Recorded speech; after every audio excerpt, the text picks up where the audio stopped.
Selamat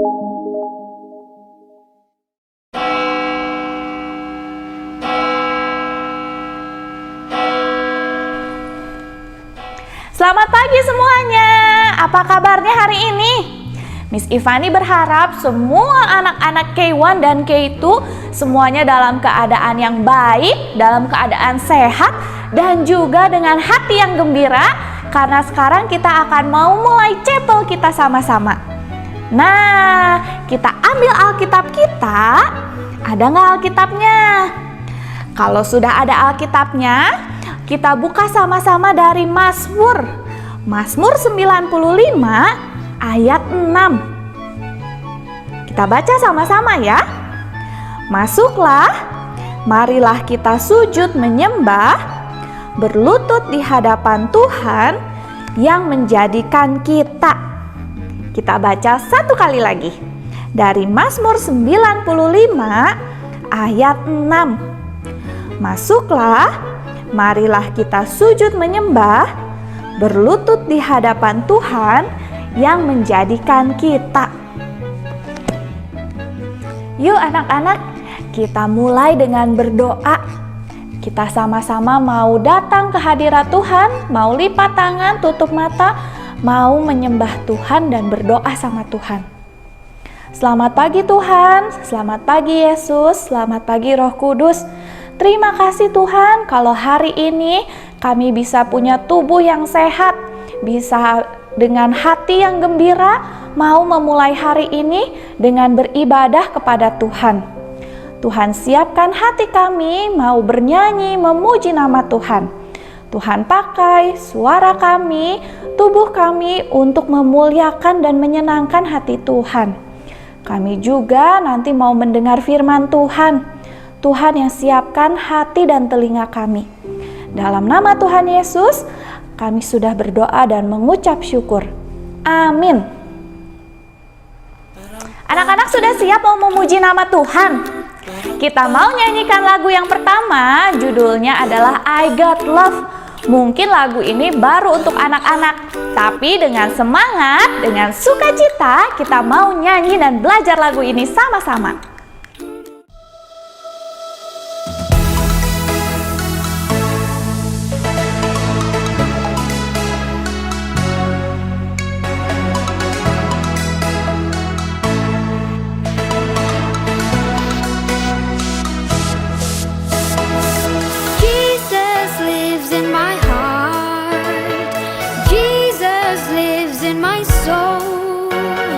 Every day of my life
Siapa di sini yang hatinya sudah menerima cinta Tuhan? Anak-anak, ada kasih Tuhan di dalam hatinya anak-anak? Nah, kalau ada kasih Tuhan di dalam hati anak-anak, pastinya hatinya anak-anak juga penuh dengan pujian untuk memuji nama Tuhan dan bernyanyi untuk Tuhan. Kita mau nyanyikan lagu yang kedua, Hatiku Penuh Nyanyian. Kita nyanyi sama-sama, puji nama Tuhan.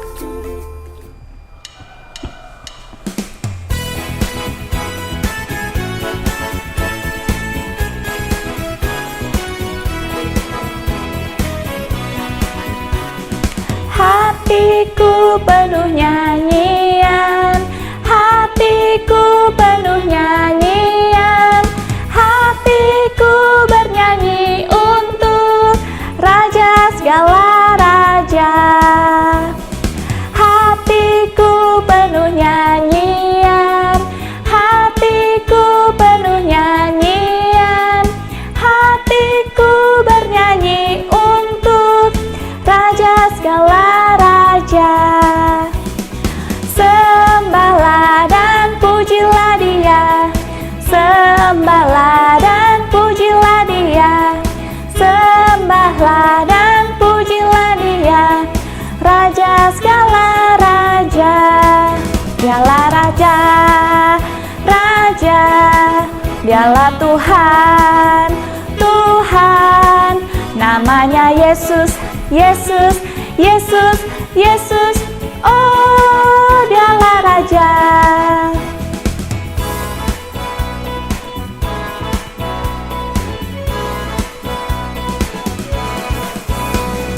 Hatiku penuh nyanyian, hatiku penuh nyanyian, hatiku bernyanyi untuk Raja segala raja.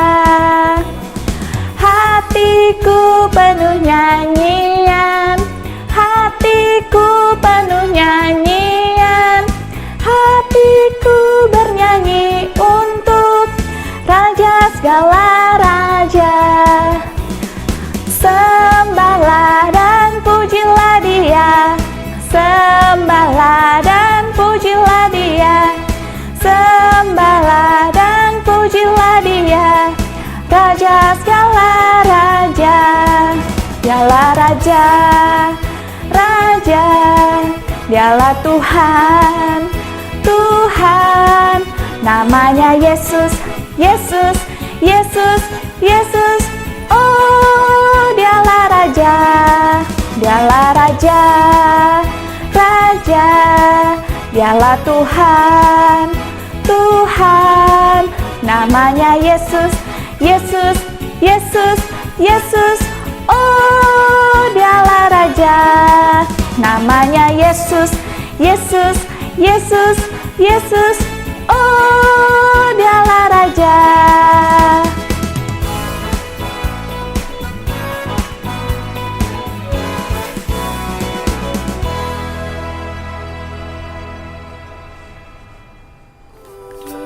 Sama-sama sebentar lagi kita mau mendengar firman Tuhan. Kita mau siapkan hati kita untuk dengar-dengaran akan firman Tuhan. Kita mau sama-sama nyanyikan lagu Firman Tuhan Ku Dengar. Miss Ivani mau anak-anak di rumah sudah siap, lebih siap lagi untuk mendengar firman Tuhan.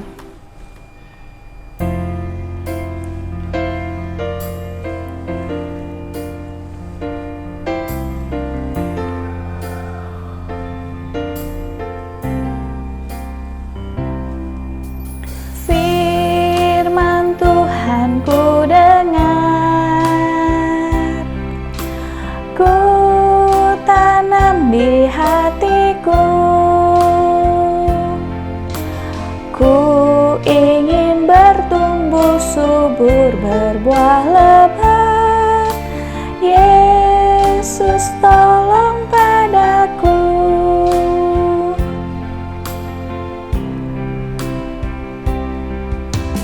Firman Tuhan ku dengar,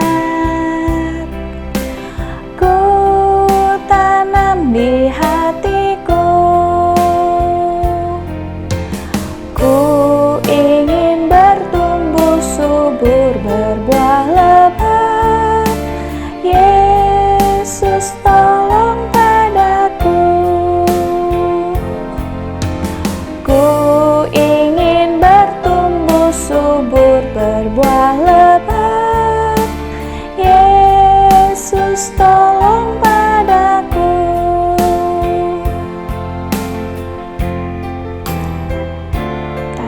sama-sama berdoa ya.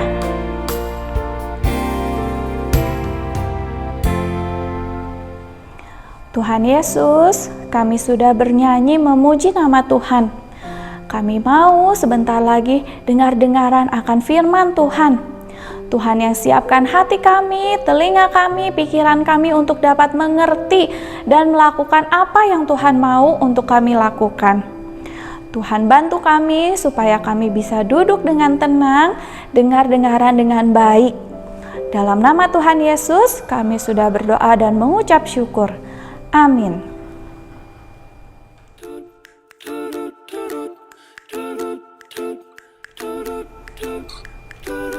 Anak-anak sudah siap untuk dengar-dengaran dari firman Tuhan? Firman Tuhan yang hari ini akan diceritakan diambil dari Alkitab. Kalau anak-anak buka, ada di 2 Raja-Raja 5. Ya, nanti anak-anak boleh baca dan juga pelajari lagi firman Tuhan hari ini. Ya, hari ini Miss Ivani mau cerita tentang seseorang yang bernama Naaman. Mungkin anak-anak jarang dengar ya tentang cerita Naaman ini. Tapi sekarang kita mau belajar sama-sama tentang cerita Naaman. Siapa namanya? Naaman. Nah, Naaman ini adalah seorang panglima raja. Ya, dia adalah seorang panglima raja dari kota Aram. Nah ya, dia segala sesuatunya terjadi dengan baik dalam hidup Naaman. Tapi ada satu hal yang kurang baik yang terjadi dalam hidupnya Naaman. Anak-anak tahu kira-kira itu apa? Ternyata nih, di seluruh tubuhnya Naaman ada bentol-bentol yang parah sekali. Ya, kulitnya sakit. Anak-anak tahu nggak nama penyakitnya apa ya? Betul ya, Naaman ini terserang penyakit kusta. Nah, Naaman ini punya seorang istri. Dan istrinya Naaman ini punya seorang pelayan perempuan. Pelayan perempuan ini adalah orang Israel. Nah, pelayan perempuan istrinya Naaman ini tahu nih, di Israel ada seorang nabi. Nabinya bernama Nabi Elisa. Nabi Elisa ini bisa menyembuhkan penyakit. Nah, seorang pelayan itu tidak punya hak untuk bersuara. Biasanya seorang pelayan itu hanya melakukan apa yang disuruh oleh majikannya. Tapi pelayan dari istrinya Naaman yang orang Israel ini memberanikan diri. Dia kasih tahu sama majikannya, sama istrinya Naaman, kalau di Israel ada seorang nabi. Nabi siapa tadi namanya? Nabi Elisa yang bisa menyembuhkan sakit penyakit. Nah, istrinya Naaman ini langsung kasih tahu nih sama suaminya, sama Naaman. Wah, Naaman gembira sekali ya. Dia merasa, wah asik nih, ada harapan untuk dia bisa sembuh. Tapi Nabi Elisa ini adalah orang Israel. Tadi Naaman berasal dari mana? Dari Aram. Ternyata Israel dan Aram itu tidak berteman. Bahkan mereka suka berperang. Tapi akhirnya Naaman kasih tahu dengan raja kalau dia mau bertemu dengan Nabi Elisa. Waktu Raja Israel mendengar tentang Naaman, Raja Israel ini ketakutan. Tadinya dia tidak mau menerima Naaman karena takut Naaman membawa perang untuk negara Israel. Tapi Nabi Elisa berkata, kenapa raja harus ragu? Biarlah semua orang tahu bahwa ada Nabi Tuhan di sini. Dan akhirnya Naaman datang ke rumah Nabi Elisa. Tapi dia tidak bertemu dengan Nabi Elisa. Ada pelayannya Nabi Elisa yang menyampaikan pesan untuk Naaman. Pesannya seperti ini. Naaman disuruh pergi ke sungai Yordan dan mencelupkan badannya sebanyak 7 kali kalau Naaman mau sembuh. Naaman merasa kecewa dan marah kenapa yang dia temui hanya pelayan dari Nabi Elisa, padahal dia ingin bertemu dengan Nabi Elisa. Nah, lalu Naaman juga kecewa. Kenapa dia harus mencelupkan dirinya ke sungai Yordan? Padahal di Aram masih banyak sungai-sungai yang lebih bagus dan lebih bersih dari sungai Yordan. Naaman memutuskan untuk kembali ke Aram. Tapi pegawai-pegawai Naaman berkata kepada Naaman, "Kenapa tidak dicoba saja? Siapa tahu bisa sembuh." Nah, akhirnya Naaman mau mencoba mencelupkan dirinya ke sungai Yordan sebanyak 7 kali. 1, 2, 3, 4, 5, 6, 7 kali. Dan apa yang terjadi kepada Naaman? Wah, ternyata Naaman betul-betul sembuh. Kira-kira anak-anak tahu nggak sih kenapa Naaman bisa sembuh? Itu semua karena pertolongan dan kuasa Tuhan. Dia mau pakai Nabi Elisa untuk membantu Naaman. Ya, wah, Tuhan kita Tuhan yang hebat ya. Dia bisa menyembuhkan Naaman dari penyakit kustanya. Dan dari cerita Naaman ini juga kita belajar satu hal. Anak-anak ingat nggak tadi tentang pelayan dari istrinya Naaman? Walaupun mungkin dia bukan siapa-siapa, walaupun juga mungkin dia tidak punya hak untuk bersuara, tapi Tuhan mau pakai juga loh. Sama seperti anak-anak. Mungkin anak-anak juga sekarang masih kecil. Dan juga mungkin anak-anak belum berani untuk mengatakan sesuatu kepada orang banyak. Tapi jangan lupa, Tuhan tetap pakai anak-anak untuk memuliakan nama Tuhan. Ya, jadi dari cerita Naaman ini kita mau belajar sama-sama untuk tahu bahwa Tuhan kita itu Tuhan yang hebat. Dan yang kedua, kita belajar sama-sama tahu kalau kita semua mau dipakai oleh Tuhan dan bisa dipakai oleh Tuhan. Siapa yang mau dipakai hidupnya oleh Tuhan? Walaupun anak-anak masih kecil. Wah ya, pasti hati Tuhan senang. Yuk kita sama-sama berdoa untuk minta pertolongan Tuhan akan firman Tuhan yang sudah kita dengar. Tuhan Yesus, terima kasih untuk firman Tuhan. Kami sudah diingatkan bahwa kami punya Tuhan yang begitu luar biasa hebat. Tuhan yang bisa menyembuhkan sakit penyakit dan Tuhan juga yang selalu menolong kami. Kami juga diingatkan kalau hidup kami bisa dipakai untuk memuliakan nama Tuhan. Tuhan ajar kami dan bantu kami. Meskipun kami masih kecil, tapi kami mau hidup kami bisa memuliakan, melayani, dan menyenangkan hati Tuhan dan dipakai oleh Tuhan. Tuhan Yesus juga tolong, sebentar kami mau melanjutkan pelajaran kami. Tuhan yang beri kami kepintaran, Tuhan yang beri kami semangat untuk bisa belajar. Dalam nama Tuhan Yesus, kami sudah berdoa dan mengucap syukur. Amin. Oke, chapelnya hari ini sampai sini dulu ya. Nanti ketemu lagi. Semangat ya belajarnya hari ini.